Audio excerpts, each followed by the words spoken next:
Good afternoon, everybody. Welcome to this rainy afternoon.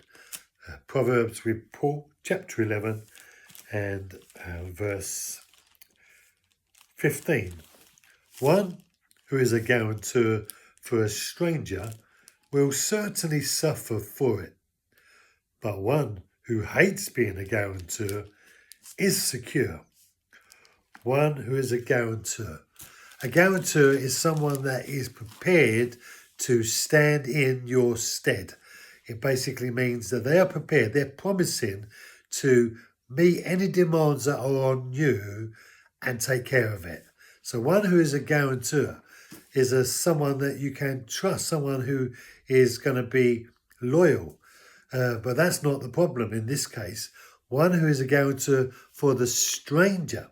Now here we have a problem.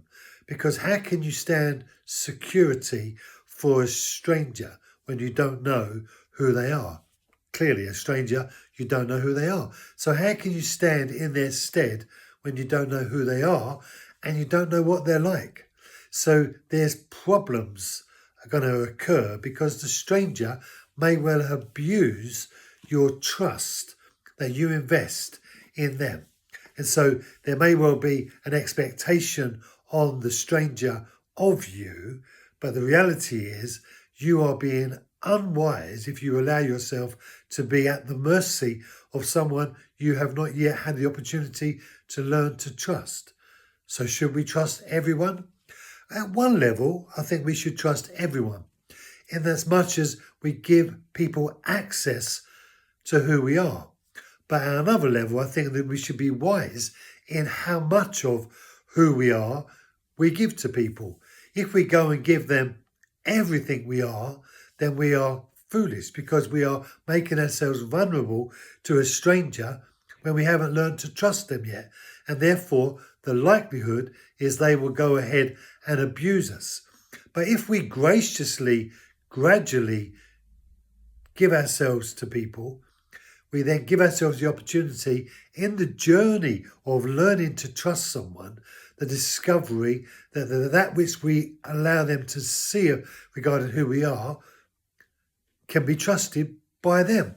So the trust that we invest in them a little bit at a time will build into a trust that may well result in you standing guarantor for a stranger that was, but now because you have learned to trust them, they're no longer a stranger.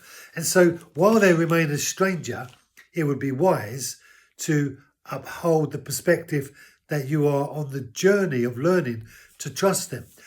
But don't give yourself to them fully until you have passed from being a stranger to being a friend. And so then it goes on and says, but one who hates being a guarantor is secure. So the one who hates being a guarantor, what that means is that he recognizes the vulnerability that they're going to place themselves in if they give themselves to the stranger. So one who hates being a guarantor, being responsible for a stranger, that one is secure.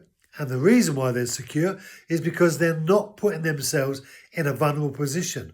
They have allowed themselves, in effect, a gradual journey of learning who the stranger is and whether or not that stranger can become a friend. Be wise in our dealings with people. Thank you for joining me. Be blessed. Have a great afternoon and I'll see you tomorrow. Hopefully it'll be dry.